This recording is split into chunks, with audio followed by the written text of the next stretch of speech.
எனக்கும் கூட கல்யாணம் பண்ணி பார்க்கணும்னு எங்க அப்பா அம்மா ரொம்ப பேராசைப்பட்டாங்க, பெரிய பேராசை. அந்த பெரிய பேராசைங்கிற சுனாமியில என்னால ஸ்விம்மிங் போட முடியலீங்க. என்னமோ சுனாமியில போய் நான் ஸ்விம்மிங் போட்டேன்னு என்னையா எவையா சுனாமியில ஸ்விம்மிங் போட முடியும்? ஏதோ ஒரு பில்டப்னு சொல்லிக்கிட்டே இருக்கிறீங்க. அப்பா அம்மாவுடைய பேராசை சுனாமியோட பெருசுன்னு சொல்லுங்க. 100 பொண்ணை பார்த்தனுங்க, ஒரு பொண்ணுக்கு என்னை பிடிக்கலீங்க. எல்லாம் ரிஜெக்ட், ஒன்னு கூட நான் செலக்ட் இல்லைங்க. இப்படி இருக்க சூழ்நிலையில ஒரு பொண்ணை போய் பார்த்தோம். பொண்ணு எனக்கு பிடிச்சதுங்க.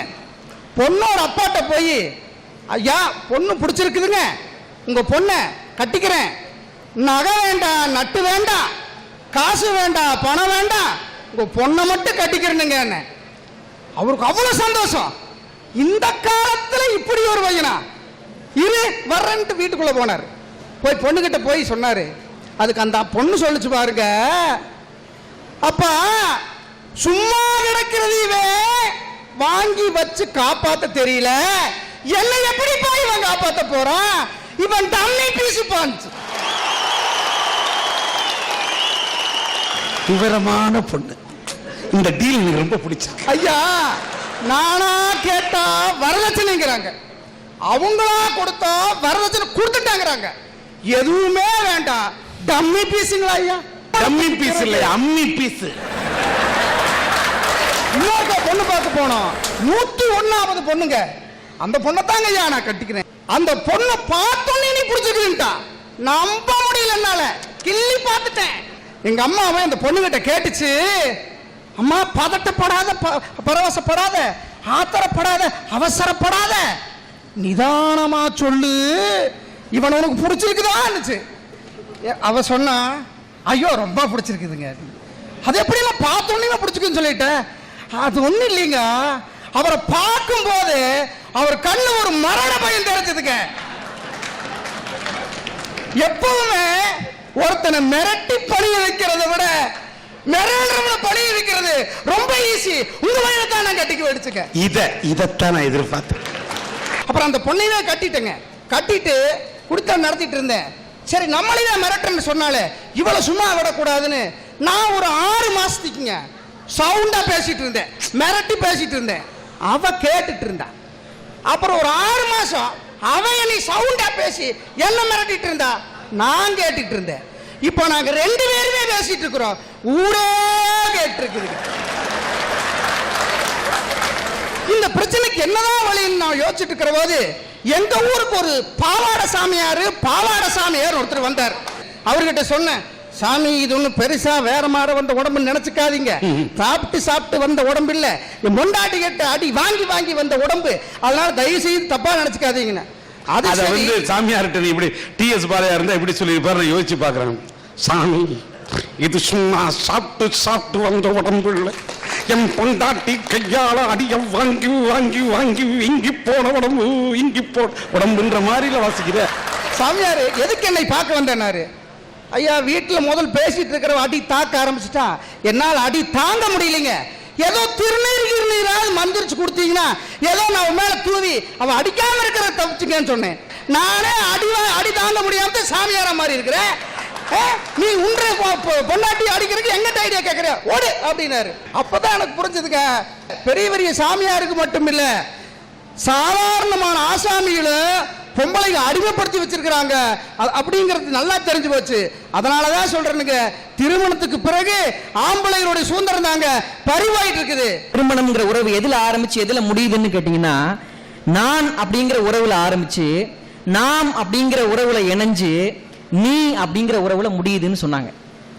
அது எப்படின்னு கேட்டீங்கன்னா, இப்ப கல்யாணம் ஆகுறதுக்கு முன்னாடி நான் லட்டு பிரியமா சாப்பிடுவேங்க ஐயா. கல்யாணம் ஆன பிறகு நாங்க லட்ட பிரியமா சாப்பிடுவோம். 2 வருஷம் 3 வருஷம் கழிச்சு நீ சாப்பிடுறான்னு சொல்லி என் குழந்தைக்கு என்னோட குழந்தைக்கு நாங்க 2 பேரும் மாறி மாறி ஊட்டுவோம். பாத்தீங்களா, இதான் நான்ல ஆரம்பிச்சு நாமல இணைஞ்சு நீல முடிகிற உறவுங்கய்யா. அண்ணன் இன்னும் 12ஆம் நூற்றாண்டிலேயே இருக்காருயா. இன்னைக்கு எல்லாம் பிக்கப்ல ஆரம்பிச்சு டாப்ல தொடங்கி எஸ்கேப்ல முடியுதுயா. பாவையா அவன் வேதனை அவனுக்கு. நீ லட்டை பற்றி பேசுற, அவன் ஒரு இடையில ஒரு பிட்டை போட்டு உட்காந்துக்கிறான். எல்லாருக்குமே இந்த மகிழ்ச்சியான வாழ்க்கை அமைஞ்சிரதானா இல்லைங்க. நான்ல ஆரம்பிச்சு நீல முடியறது இல்ல. ஆண்களினுடைய ஆதிக்க உணர்வால நிறைய குடும்பங்கள்ல நான்ல ஆரம்பிச்சு நான்லயே முடிஞ்சு போயிடுது. எல்லாம் நான் தான், எல்லாம் நான் தான், எல்லாம் நான் தான் சொல்லி பெண்களுடைய சுதந்திரம் தாங்க கல்யாணத்துக்கு அப்புறம் பறி போயிருது. ஐயா, சுதந்திர நாட்டின் நிரந்தர அடிமைகள் யாருன்னு கேட்டீங்கன்னா பெண்கள் தான். இன்னைக்கு இப்போ ஒரு மாட்டை அடக்கிறதுக்கு மூக்கணாங்கயிறு வச்சுக்கிறாங்க. மூக்கணாங்கயிறு போட்டு மாட்டை அடக்குறாங்க. பெண்களை அடக்கிறதுக்கு இந்த சமூகம் கண்டுபிடிச்ச மூக்கணாங்கயிறு தான் தாலி. எப்ப தாலியை கட்டுறாங்களோ அதுல இருந்து அந்த பொண்ணு பாத்தீங்கன்னா புகுந்த வீட்டுல உள்ள எல்லாருக்குமே அடிமை ஆயிடுறாங்க. எனக்கு என்ன ஒரு சந்தேகம்னா, தமிழ்நாட்டில் உள்ள சீரியல்லாம் பார்த்த பிறகு இப்படி பேசுற. மாட்டுக்கு கூட இந்த மூக்கணாங்கயிறு கட்டுறது கம்மியா இருக்கலாம். காளை மாட்டுக்கு தான் அதிகமா கட்டுவாங்க. அங்க கூட காளை மாடு தான் தொந்தரவு பண்ணுதுன்னு சொல்றாரு அவரு. ஐயா, ஒரு அடிமைக்கு கிடைக்கிற மகிழ்ச்சி கூட பெண்களுக்கு இன்னைக்கு வீட்டுல கிடைக்கிறது இல்லைங்கயா. பிறந்த வீட்டுல இருந்து நகை வாங்கிட்டு வா, நட்டு வாங்கிட்டு வா, ஸ்கூட்டர் வாங்கிட்டு வா. இவனுக்கு பிசினஸ் ஃபெயில் ஆயிடுச்சுன்னா போய் உங்க அப்பாட்ட 10 லட்சம் வாங்கிட்டு வான்னு சொல்லி அடின்னு அடிக்கிற நிலைமை பெண்களுக்கு இன்னைக்கு உண்டு, வாங்குற நிலைமை. கல்யாணம் ஆகிறதுக்கு முன்னாடி எந்த நட்டத்தையும் நான் தாங்கிக்கிடுவேன்னு உறுதிமொழி கொடுத்துதான் பெண்ணை உள்ள எடுக்கிறாங்க. மானம் உள்ள எந்த ஆம்பளையும் நகை நட்டு கேட்க மாட்டான் கல்யாணம் ஆனதுக்கு அப்புறம். உள்ள விஷயத்தெல்லாம் பத்தி அவங்கிட்ட. ஆமா, அது உண்மை. கல்யாணம் பண்ற அன்னைக்கு மனமேடையிலே எங்க மானமே போயிடுது. அப்புறம் நாங்க எப்படியா கேட்காம இருப்போம்? ஒவ்வொரு மன்னார் குடின்னு எனக்கு தெரியும். உட்காரு.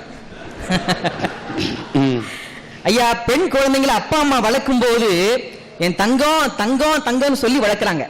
அதான் கல்யாணம் ஆனதுக்கு அப்புறம் அவங்க நிலைமை எப்படி ஆயிடுதுன்னு கவிஞர் சொன்னாரு பாருங்க. தங்கமே தங்கமே என்று அப்பாவும் அம்மாவும் கொஞ்சியதால் தானோ என்னவோ தங்கம் கேட்டு தண்டிக்கப்படுகிறார்கள் எங்களுடைய தோழிமார்கள்னு ஒருத்தர் எழுதினாங்க. நீ அப்படி சொல்ற? பெண் குழந்தையை பார்த்து தங்கமே தங்கமே என்று தாயும் தந்தையும் கொஞ்சுகின்ற காரணத்தால் தானோ அவள் பிறந்த வீட்டில் தங்காமல் புகுந்த வீட்டுக்கு தங்கமாக போய்விடுகிறாளோ என்று நான் நினைக்கிறேன். தங்கத்தை வாங்கிட்டு வா வாங்கிட்டு வான்னு வீட்டுக்கு அனுப்பப்படுற பெண்களோட தங்கத்தை வாங்கிட்டு வான்னு ரோட்டுக்கு எங்களை அனுப்புற பெண்கள் தான் இன்னைக்கு நாட்டுல அதிகம். தங்கத்தை போட்டிருக்கின்ற காரணத்தால் தான் அது வீட்டிலே கொஞ்சமாவது தங்குகிறது. ஆண்கள் மட்டும் கழுத்திலே தங்கத்தை அதிகமாக போட ஆரம்பித்திருந்தால் அது டாஸ்மார்க் கடையிலே பாடம் படித்துக் கொண்டிருக்கும். டாஸ்மார்க் ஏன் போறா? பொண்டாட்டி டார்ச்சர் தாங்க அந்த சார் டாஸ்மார்க்கே போறா.